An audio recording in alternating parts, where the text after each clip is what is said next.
Hello, സ്വാഗതം. നമ്മളെല്ലാവരും ഒരുപാട് കഷ്ടപ്പെട്ട് പ്രൊജക്റ്റുകളൊക്കെ പൂർത്തിയാക്കാറുണ്ടല്ലേ? പക്ഷെ ഒരു സംശയം, നമ്മൾ ചെയ്തു തീർത്ത ഒരു പ്രൊജക്റ്റ് അത് ശരിക്കും ഒരു വിജയമായിരുന്നോ എന്ന് എങ്ങനെയാണ് നമ്മൾ ഉറപ്പിക്കുക? ആ ഒരു വിഷയമാണ് നമ്മളിന്ന് നോക്കാൻ പോകുന്നത്. ഒന്ന് ആലോചിച്ച് നോക്കൂ. നിങ്ങളൊരു വലിയ പ്രോജക്റ്റ് തീർത്തു, എല്ലാവരും നിങ്ങളെ അഭിനന്ദിക്കുന്നു, കൈയടിക്കുന്നു. പക്ഷേ ഉള്ളിൻ്റെ ഉള്ളിൽ നിങ്ങൾക്കൊരു ചെറിയ സംശയം, ഇത് ശരിക്കും ഒരു വിജയമായിരുന്നോ? ആ ചോദ്യം നമ്മളെല്ലാവരും എപ്പോഴെങ്കിലും ചോദിച്ചിട്ടുണ്ടാവും. കാരണം ഒരു ജോലി തീർത്തുവെന്ന് പറയുന്നതും ആ ജോലി കൊണ്ട് യഥാർത്ഥത്തിൽ ഒരു മാറ്റമുണ്ടാക്കി എന്ന് പറയുന്നതും തമ്മിൽ വലിയ വ്യത്യാസമുണ്ട്. ആ വ്യത്യാസം എന്താണെന്നതാണ് വിജയത്തെ നിർവചിക്കുന്നത്. നമുക്കതൊന്ന് വിശദമായിട്ട് നോക്കാം. ഓക്കെ, അപ്പോൾ ഒരു പ്രൊജക്റ്റ് കഴിഞ്ഞാൽ നമ്മൾ സ്വയം ചോദിക്കേണ്ട ഏറ്റവും പ്രധാനപ്പെട്ട ഒരു ചോദ്യമുണ്ട്. ആ ഒരൊറ്റ ചോദ്യമാണ് യഥാർത്ഥ വിജയത്തിലേക്കുള്ള വാതിൽ തുറന്നു തരുന്നത്. ഇവിടെയാണ് നമ്മൾ രണ്ട് വാക്കുകൾ തമ്മിലുള്ള വ്യത്യാസം കൃത്യമായി മനസ്സിലാക്കേണ്ടത്: ഔട്ട്പുട്ടും ഔട്ട്കമോ. ഔട്ട്പുട്ട് എന്ന് പറഞ്ഞാൽ സിമ്പിളാണ്, നമ്മൾ എന്ത് ചെയ്തു എന്നുള്ളത്. ഉദാഹരണത്തിന്, നമ്മളൊരു വെബ്സൈറ്റ് ലോഞ്ച് ചെയ്തു, അത് ഔട്ട്പുട്ടാണ്. എന്നാൽ ഔട്ട്കം എന്ന് പറഞ്ഞാൽ ആ ചെയ്തതുകൊണ്ട് എന്തുണ്ടായി എന്നതാണ്. അതായത്, ആ വെബ്സൈറ്റ് കാരണം നമ്മുടെ വിൽപ്പന ഒരു 15% കൂടി. ചുരുക്കി പറഞ്ഞാൽ, നമ്മൾ എന്ത് ചെയ്തു എന്നതിനേക്കാൾ പ്രധാനം അതുകൊണ്ട് എന്ത് ഫലം കിട്ടി എന്നതാണ്.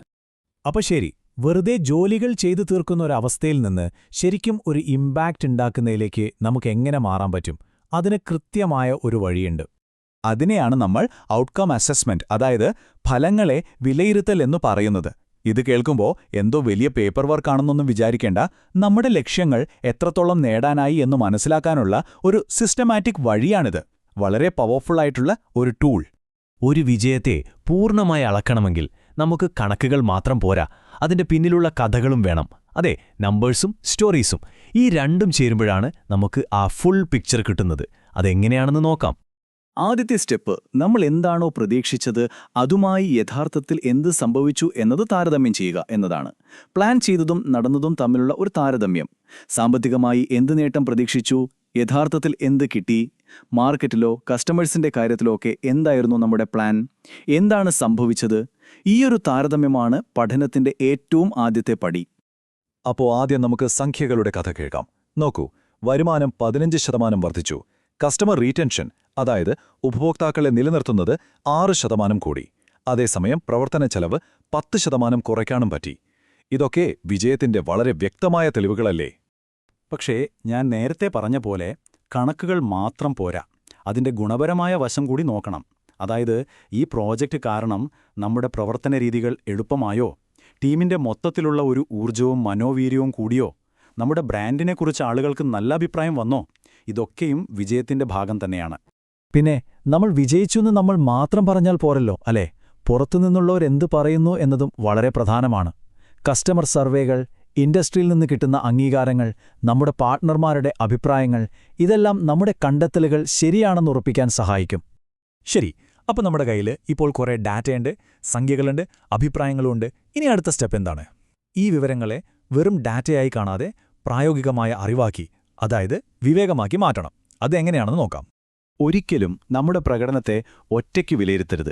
എപ്പോഴും അതിനൊരു താരതമ്യം വേണം. നമ്മുടെ എതിരാളികളുമായിട്ടും ഇൻഡസ്ട്രിയിലെ ശരാശരിയുമായിട്ടും ഒക്കെ താരതമ്യം ചെയ്യണം. ഇവിടെ നോക്കൂ, നമ്മൾ 85% സ്കോർ ചെയ്തപ്പോൾ നമ്മുടെ എതിരാളി 75%-ലും ഇൻഡസ്ട്രി ആവറേജ് 70%-ലുമാണ് നിൽക്കുന്നത്. അപ്പോൾ നമ്മുടെ വിജയം എത്ര വലുതാണെന്ന് മനസ്സിലായല്ലോ. അപ്പോൾ നമ്മുടെ കയ്യിൽ എന്ത് സംഭവിച്ചു എന്നതിൻ്റെ കണക്കുകളുണ്ട്. പക്ഷെ അതുകൊണ്ട് മാത്രം കാര്യമില്ല.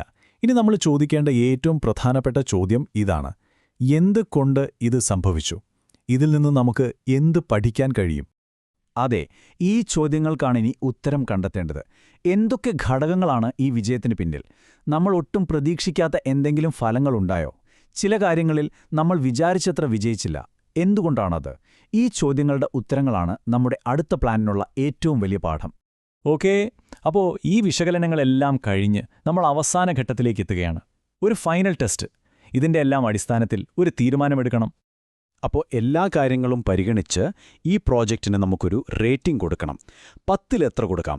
ഇവിടെ നമ്മൾ കൊടുക്കുന്നത് 10-ൽ 8ആണ്. ഇതൊരു സത്യസന്ധമായ കണക്കുകളുടെ അടിസ്ഥാനത്തിലുള്ള ഒരു വിലയിരുത്തലാണ്. ഈ റേറ്റിംഗിൻ്റെയും നമ്മൾ കണ്ടെത്തിയ കാര്യങ്ങളുടെയും അടിസ്ഥാനത്തിൽ നമ്മളൊരു അന്തിമ തീരുമാനമെടുക്കണം. 3 കാര്യങ്ങളാണ് പ്രധാനമായും ചെയ്യേണ്ടത്. 1. നമ്മുടെ ലക്ഷ്യങ്ങൾ നേടിയോ എന്ന് ഒന്നുകൂടി ഉറപ്പിക്കുക. 2. വിജയത്തിന് ഒരു ഫൈനൽ റേറ്റിംഗ് നൽകുക. മൂന്നാമത്തേതും ഏറ്റവും പ്രധാനപ്പെട്ടതും, ഈ സ്ട്രാറ്റജി ഇതേപോലെ മുന്നോട്ട് കൊണ്ടുപോകണോ, അതോ എന്തെങ്കിലും മാറ്റങ്ങൾ വരുത്തണോ, അതല്ല ഇത് ഇവിടെ നിർത്തണോ എന്നൊരു തീരുമാനമെടുക്കുക.